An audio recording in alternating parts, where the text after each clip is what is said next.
Capítulo 2. Camino a la recuperación.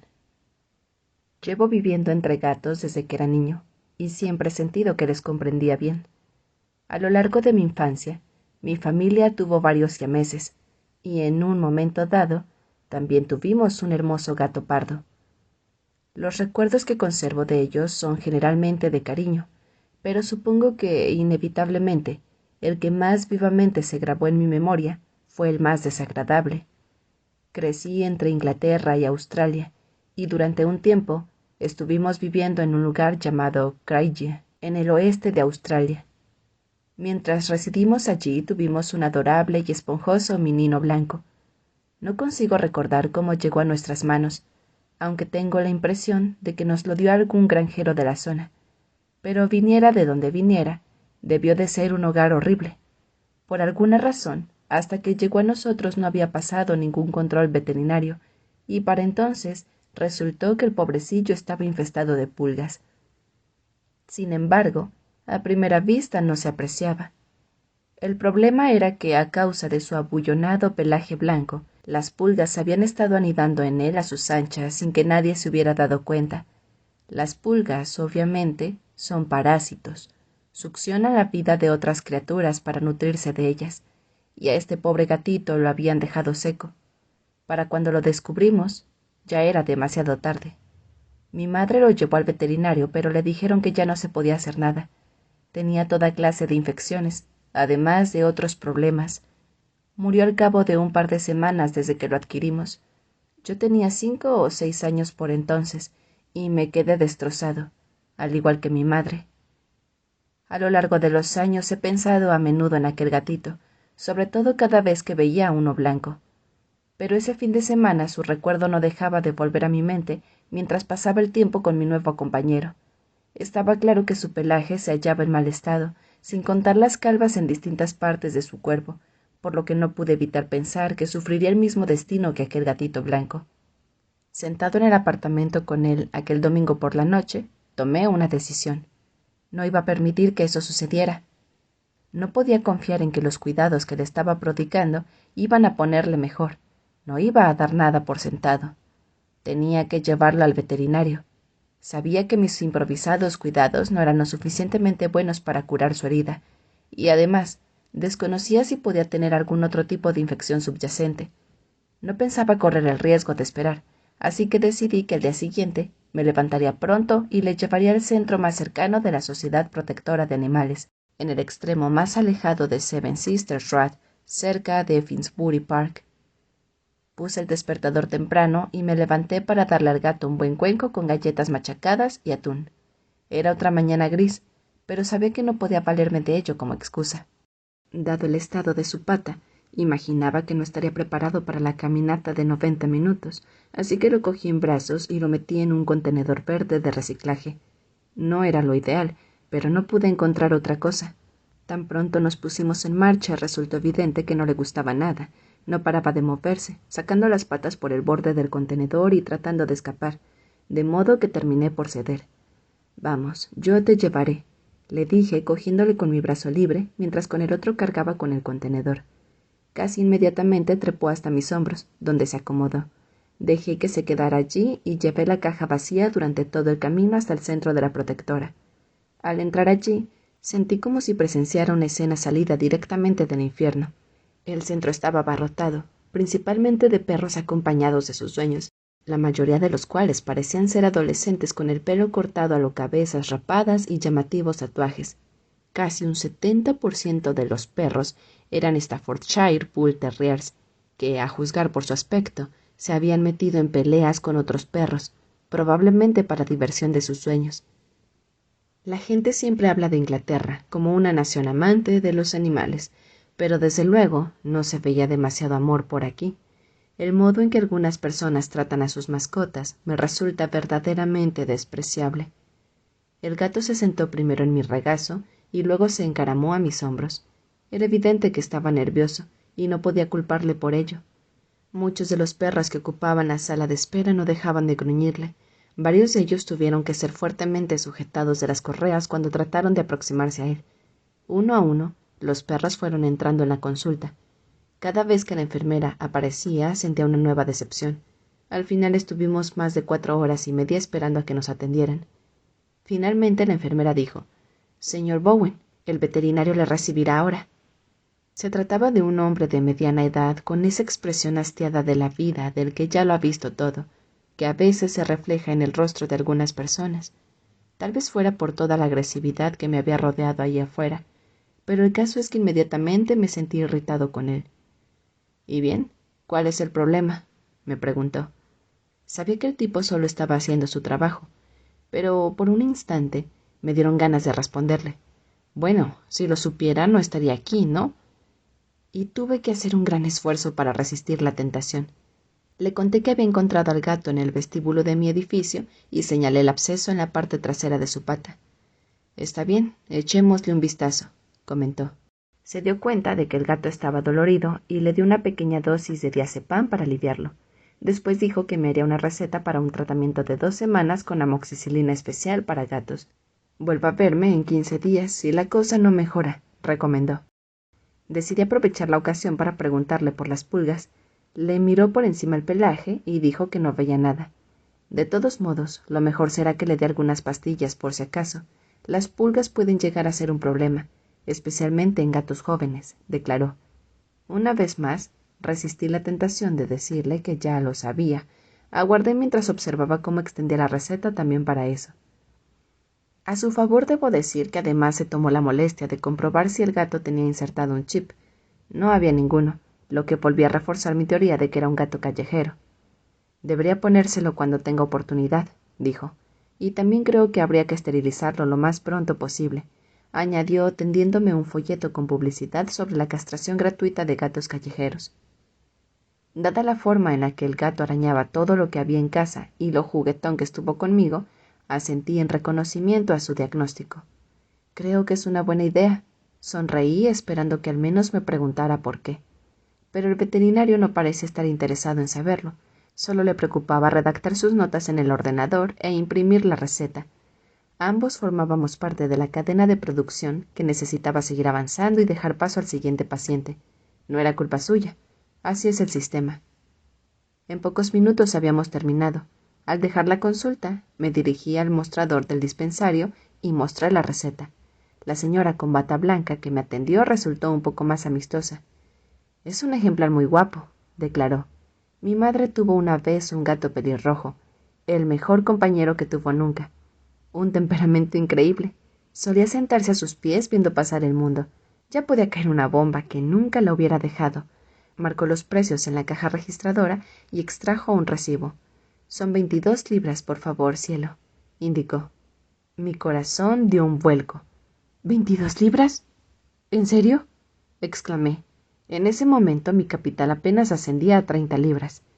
«Eso me temo, cielo», repuso la enfermera mirándome con simpatía y al mismo tiempo con gesto implacable.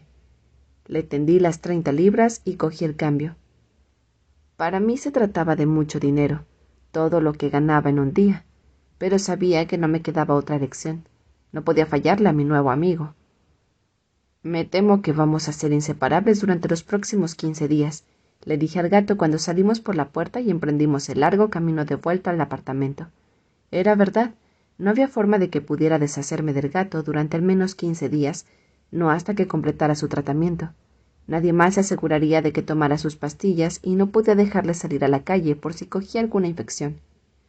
No sé por qué, pero la responsabilidad de tener que cuidar de él me resultaba estimulante. Sentía como si tuviera un nuevo propósito en mi vida, algo positivo que hacer por alguien, o algo aparte de mí mismo. Esa tarde fui a una tienda de animales del barrio y compré comida para un par de semanas. Me habían dado una muestra de una comida especial de veterinario en la protectora y se la puse ese mismo día.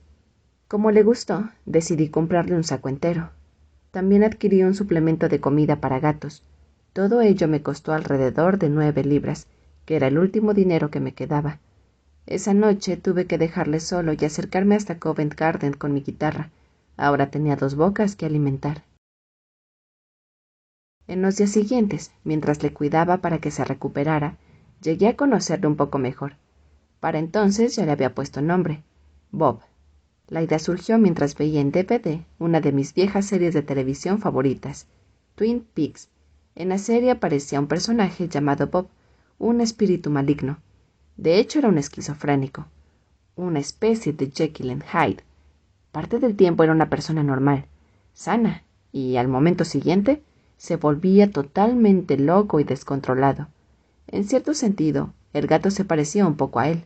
Si estaba contento y feliz, no se podía encontrar un gato más tranquilo y cariñoso, pero cuando le cambiaba el humor, podía ser un absoluto maníaco que arrasaba con todo lo que encontraba en el apartamento. Una noche que estaba hablando con mi amiga Belle, se me ocurrió. Se comporta un poco como el maligno Bob de Twin Peaks, dije, ganándome una mirada vacía de ella. Pero no me importó, y se quedó con el nombre de Bob. A estas alturas ya tenía muy claro que Bob debía de haber vivido en la calle. Cuando llegaba la hora de hacer sus necesidades, se negaba en redondo a utilizar el cajón con arena que le había comprado. En su lugar, tenía que bajarle a la calle para que se desahogara en las zonas ajardinadas que rodeaban los apartamentos. Salía corriendo hacia los arbustos para hacer sus necesidades y luego removía la tierra para cubrir la evidencia. Viéndole repetir su ritual una mañana, me pregunté si no habría pertenecido a alguna comunidad de Tinkers. Nota del traductor. Los Tinkers son una minoría étnica irlandesa, parecida a los gitanos, que se dedica de forma ambulante a la reparación de cacharros de latón y calderos. Había muchos alrededor de la zona de Tottenham.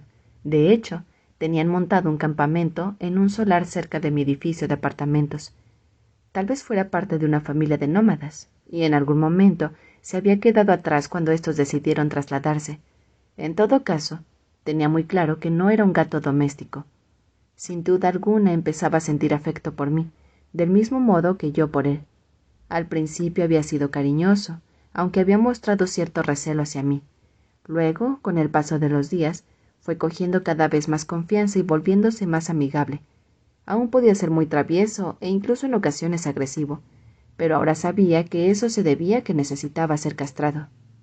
Nuestra vida fue acomodándose en una especie de rutina. Por la mañana dejaba a Bob en el apartamento y me marchaba a Covent Garden, donde tocaba la guitarra hasta conseguir dinero suficiente. Cuando llegaba a casa, él estaba esperándome en la puerta. Entonces me seguía hasta el sofá de la habitación principal y veía la televisión conmigo. A estas alturas empezaba a comprender lo listo que era. Podía percibir que entendía todo lo que le decía. Si daba algunas palmaditas en el sofá y le invitaba a subir y sentarse a mi lado, lo hacía. También entendía lo que le esperaba cuando le decía que era hora de tomar sus medicinas. Él me miraba con cara resignada, como queriendo decir, ¿tengo que hacerlo? Pero no se resistía cuando le metía las pastillas en la boca y le frotaba suavemente la garganta hasta que las tragaba. La mayoría de los gatos se ponen como locos si intentas abrirles la boca, pero él confiaba en mí. Fue por aquel entonces cuando me di cuenta de que había algo realmente especial en él. La verdad es que nunca me había encontrado un gato como Bob. Por supuesto, no era perfecto. Casi inmediatamente aprendió dónde guardaba la comida y merodeaba por la cocina tirando al suelo cacerolas y sartenes en busca de algo que comer. Los armarios y la puerta de la nevera estaban llenos de arañazos debido a sus intentos frenéticos por acceder a algún manjar. Para ser justo con él, solía obedecer cuando le decía que no.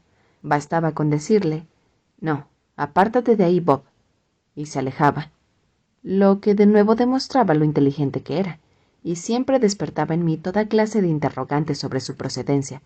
¿Acaso un gato asilvestrado o callejero prestaría atención a lo que le dijera un humano? Lo dudaba sinceramente.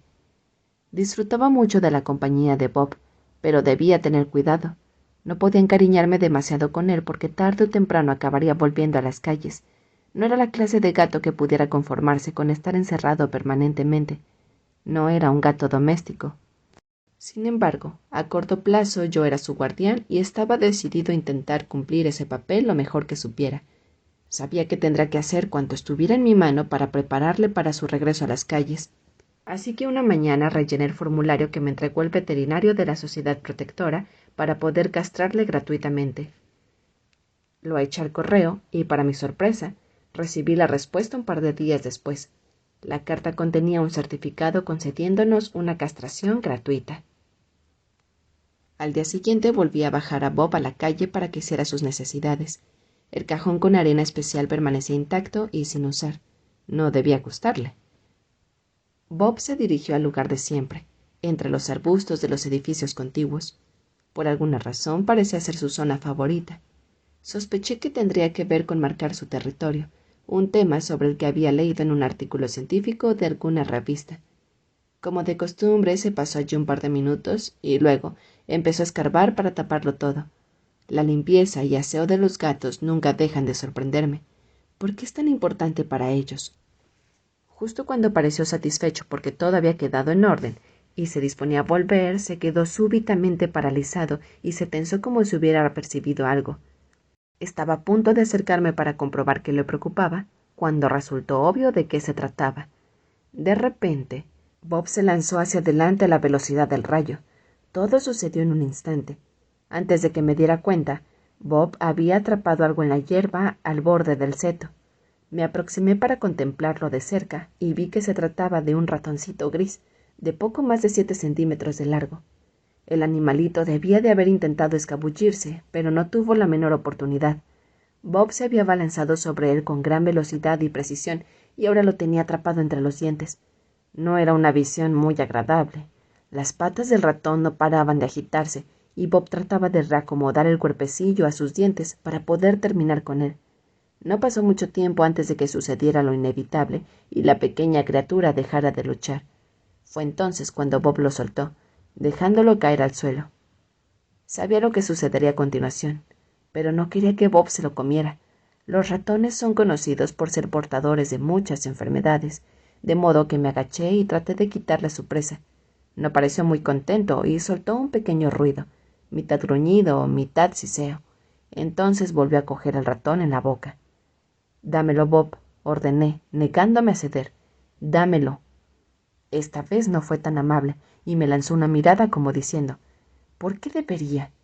Rebusqué en mi abrigo y encontré una de sus galletas que le ofrecí como intercambio. «Coge esto a cambio, Bob. Te sentará mucho mejor». Aún así no pareció convencido, pero al cabo de unos minutos nuestro tira y afloja llegó a su fin y cedió.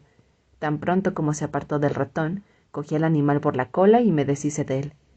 Toda la situación no fue más que un recordatorio, al menos para mí, de otra de las cosas fascinantes de los gatos, que son depredadores por naturaleza.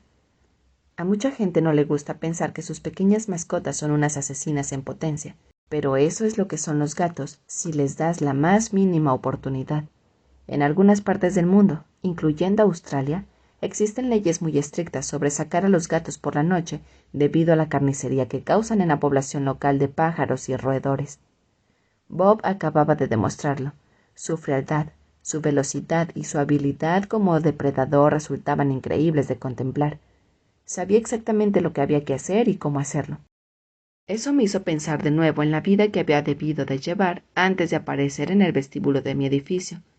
¿Qué clase de existencia sería? ¿Dónde había vivido y cómo había sobrevivido? ¿Se las habría ingeniado para cazar y comerse a sus presas al igual que hoy? ¿Habría sido criado en un entorno doméstico o en la calle? ¿Cómo había llegado a ser el gato que era ahora? Me hubiera encantado saberlo. Estaba convencido de que mi gato callejero tendría más de un cuento que relatar. En muchos aspectos esto era algo que Bob y yo teníamos en común. Desde que di con mi vida en las calles, mucha gente se interesaba por mi pasado. ¿Cómo había acabado así?, me preguntaban. Algunos lo hacían desde un punto de vista profesional, claro. Hablé con docenas de trabajadores sociales, psicólogos e incluso agentes de la policía que me interrogaron sobre el motivo por el que acabé viviendo en las calles. Pero también me lo preguntó mucha gente corriente. No sé por qué, pero a la gente parece fascinarle saber por qué algunos miembros de la sociedad acaban cayendo en el abismo. Creo que en parte es por la sensación de que eso puede sucederle a cualquiera, pero también imagino que les hace sentir mejor respecto a sus propias vidas y les hace pensar, bueno, tal vez crea que mi vida es mala, pero podría ser peor. Podría ser como la de ese pobre diablo. La respuesta sobre por qué la gente como yo acaba en la calle siempre es diferente, aunque a menudo existen algunas similitudes. Generalmente las drogas y el alcohol juegan un papel importante en la historia, pero en la terrible mayoría de los casos, el camino que les lleva a vivir en las calles se remonta hasta la infancia y su relación con la familia. Al menos eso fue lo que sucedió en mi caso. Viví una infancia bastante desarraigada, principalmente porque la pasé viajando entre Inglaterra y Australia. Nací en Surrey, pero cuando tenía 3 años mi familia se trasladó a Melbourne.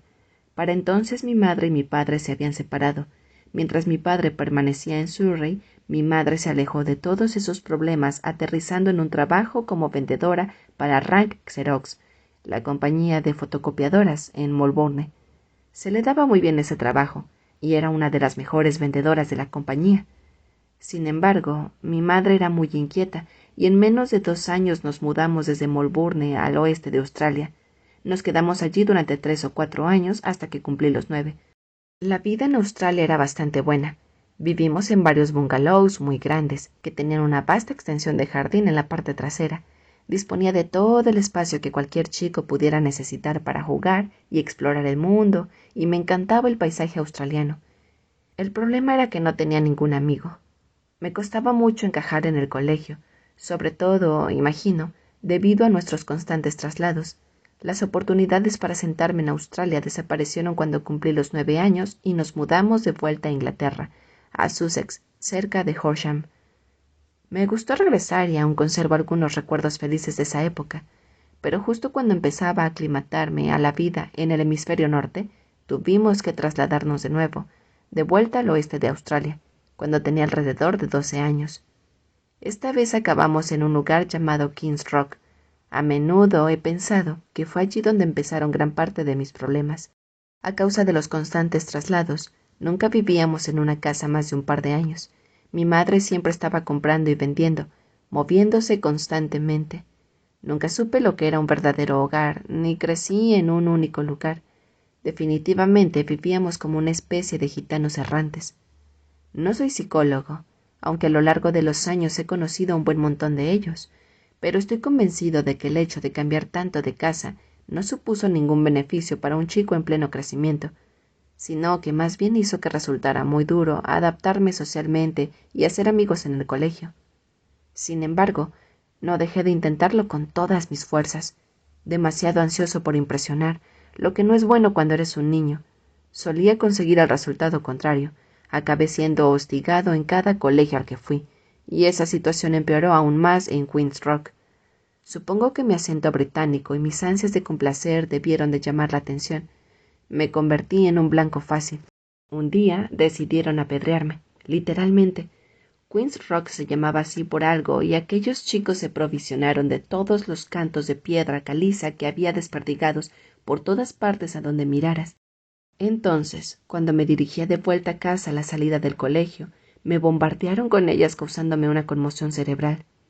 Tampoco ayudó demasiado el hecho de que no me llevara bien con mi padrastro de entonces, un tipo llamado Nick. A mis ojos de adolescente, él era un auténtico gilipollas, y así es como le llamaba, Nick el gilipollas. Mi madre lo conoció cuando ingresó en la policía allá en Horsham, y más tarde él había acompañado a Australia. Continuamos viviendo la misma existencia nómada durante mis primeros años de adolescencia, casi siempre debido a los numerosos periplos laborales de mi madre. Era una mujer triunfadora. En una ocasión empezó un negocio de telemarketing con vídeos de entrenamiento. Aquello funcionó muy bien durante un tiempo. Después fundó una revista para mujeres llamado City Woman, que no fue tan bien. Algunas veces teníamos mucho dinero y otras andábamos muy justos, pero aquello nunca duraba demasiado. Era una auténtica emprendedora.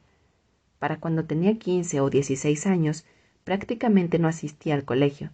Dejé las clases porque estaba hasta las narices de los abusos a los que debía enfrentarme casi a diario. Además, tampoco conseguía llevarme bien con Nick, y cada vez me sentía más independiente. Así fue como me convertí en un gamberro, un chico rebelde que salía siempre hasta muy tarde, desafiando constantemente a mi madre y burlándome de cualquier autoridad fuera la que fuera. No resultó sorprendente que desarrollara una gran habilidad para meterme en problemas, algo que no he conseguido quitarme del todo. Como era de prever, tras un periodo de esnifar pegamento, caí en las drogas, probablemente para escapar de la realidad. Sin embargo, no me volví adicto. Solo lo probé un par de veces después de ver a otro chico hacerlo. Pero aquello no fue más que el principio del proceso. Después empecé a fumar chocolate y a esnifar tolueno, un disolvente industrial que se encuentra en la laca de uñas y en el pegamento. Todo estaba relacionado, todo era parte del mismo ciclo de comportamiento. Una cosa llevaba a la otra, y a su vez a la siguiente, y así hasta el infinito. Me sentía furioso, me sentí como si nunca me hubieran ofrecido las oportunidades adecuadas. Muéstrame a un chico de 7 años y te mostraré al hombre, reza el dicho. No estoy muy seguro de que hubiera sido posible adivinar mi futuro cuando tenía 7 años, pero desde luego podría predecirse lo que me esperaba cuando tenía 17. Estaba en el camino de la autodestrucción. Mi madre intentó sacarme de las drogas de todas las formas posibles. Podía ver el daño que me estaba haciendo y los problemas todavía peores que me causaría si no abandonaba los hábitos que estaba adquiriendo. Hizo todo cuanto haría una madre. Hurgaba en mis bolsillos tratando de encontrar las drogas, e incluso me encerró en mi dormitorio en varias ocasiones. Pero los pestillos de nuestra casa eran de los que tienen un botón en el centro, y pronto aprendí a soltarlos usando una horquilla. Bastaba con que el botón saltara hacia afuera y ya estaba libre. No pensaba dejarme encerrar por ella, ni por ningún otro en realidad. Eso nos llevó a discutir aún más, y por supuesto, las cosas fueron de mal en peor. En un momento dado, mi madre me llevó a un psiquiatra. Me diagnosticaron de todo, desde esquizofrenia a depresión maníaca o trastorno de déficit de atención e hiperactividad. Por supuesto, todo aquello me pareció una mierda. Era un adolescente consentido que se creía más listo que nadie. Ahora, viéndolo en retrospectiva, puedo entender lo preocupada que estaría mi madre. Debió de sentirse impotente y aterrorizada sobre lo que podría pasarme. Pero por entonces yo no hacía ningún caso a los sentimientos de los demás, ni me importaba ni me molestaba en escuchar a nadie. La situación se hizo tan tensa entre nosotros que durante algún tiempo viví en un centro de acogida cristiana. Pasaba mi tiempo merodeando por ahí, tomando drogas y tocando la guitarra, aunque no necesariamente en ese orden. Fue alrededor de mi 18 cumpleaños cuando anuncié mi intención de trasladarme a vivir a Londres con mi hermanastra, fruto del anterior matrimonio de mi padre. Aquello fue el principio de mi caída en picado. En aquel momento pareció como si me dispusiera a salir al mundo, igual que cualquier chico de mi edad. Mi madre me llevó al aeropuerto en su coche. Cuando nos detuvimos ante un semáforo en rojo, le di un rápido beso en la mejilla y me despedí con un gesto, bajándome rápidamente del vehículo. Ambos pensábamos que solo estaría fuera 6 meses o así. Al menos ese era el plan. Me quedaría durante 6 meses con mi hermanastra y perseguiría mi grandioso sueño de hacerme músico. Pero las cosas no salieron como estaban planeadas. Al principio me quedé con mi hermanastra, que vivía en el sur de Londres. Sin embargo, a mi cuñado no le hizo demasiada gracia mi llegada. Como digo, yo era un adolescente rebelde que se vestía como los góticos y que probablemente resultaba ser un auténtico grano en el culo, especialmente teniendo en cuenta que no colaboraba económicamente en el mantenimiento de la casa. En Australia había trabajado en el área de la tecnología y vendiendo teléfonos móviles, pero una vez de vuelta a Inglaterra, no pude encontrar ningún trabajo decente. Lo máximo que conseguí fue un trabajo como camarero. Sin embargo, por alguna extraña razón, mi cara no parecía encajar y me despidieron después de utilizarme como suplente durante las vacaciones de Navidad de 1997. Por si eso no fuera poco, escribieron a la oficina de empleado diciendo que había abandonado el trabajo, lo que significaba que no podría cobrar el subsidio al que tenía derecho por haber nacido en Inglaterra. Después de aquello, todavía fui menos bienvenido en casa de mi cuñado. Finalmente, mi hermanastra y él me echaron. Justo por esos días había conseguido contactar con mi padre e incluso fui a visitarle un par de veces, aunque estaba claro que no íbamos a llevarnos bien.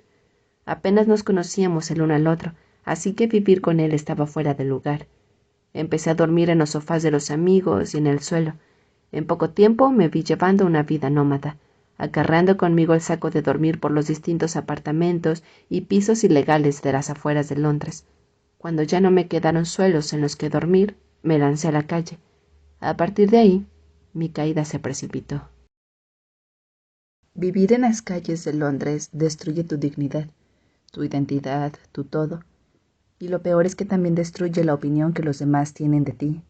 Al ver que estás viviendo en la calle, te tratan como si no existieras, no quieren tener nada que ver contigo. Muy pronto te encuentras sin un verdadero amigo en el mundo. Mientras estaba viviendo en la calle, conseguí encontrar un trabajo como pinche de cocina, pero me despidieron en cuanto descubrieron que era un sin techo, a pesar de no haber hecho nada mal en el trabajo.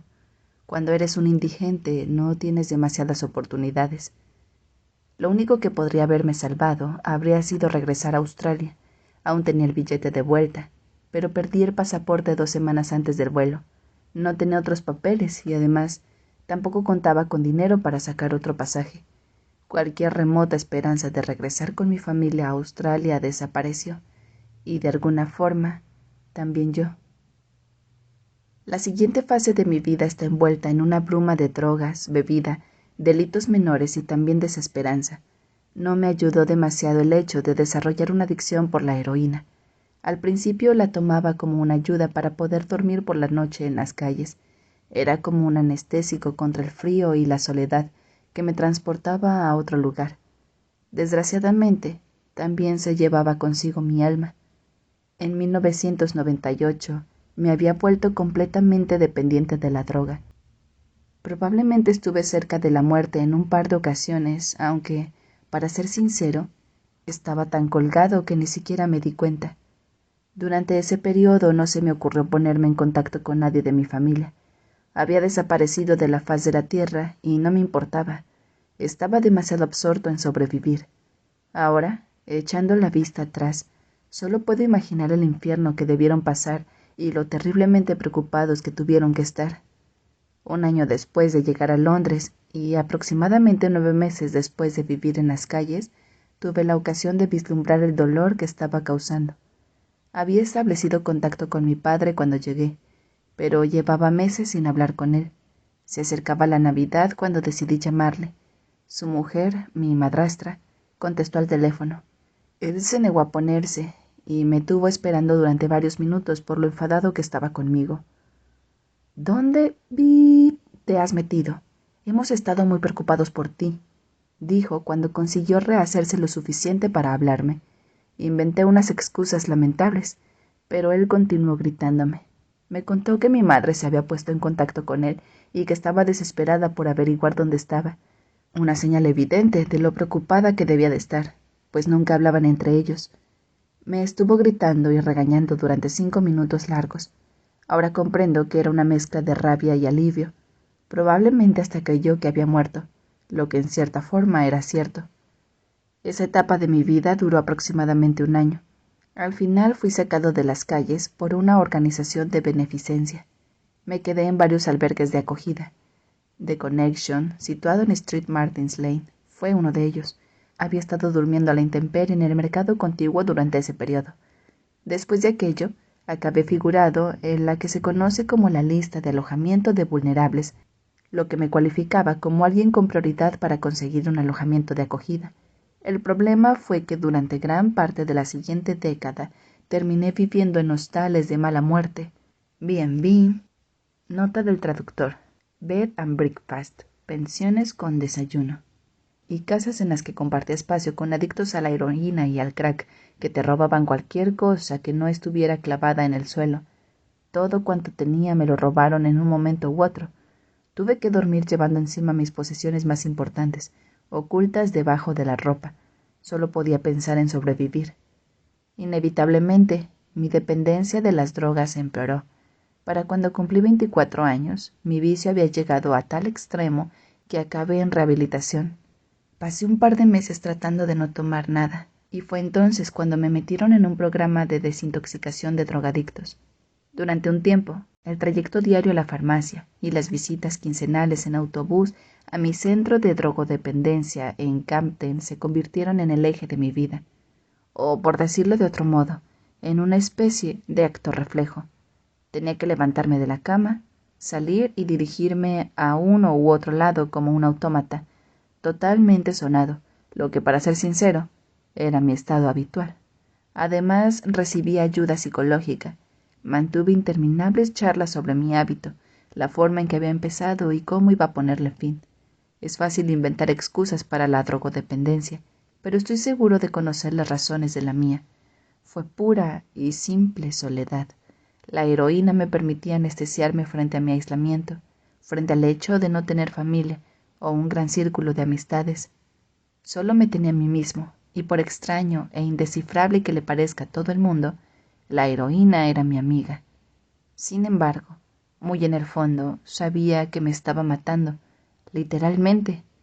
De modo que durante varios años cambié la heroína por la metadona, el opiáceo sintético que se utiliza como sustituto para desenganchar a los adictos a la morfina y a la heroína.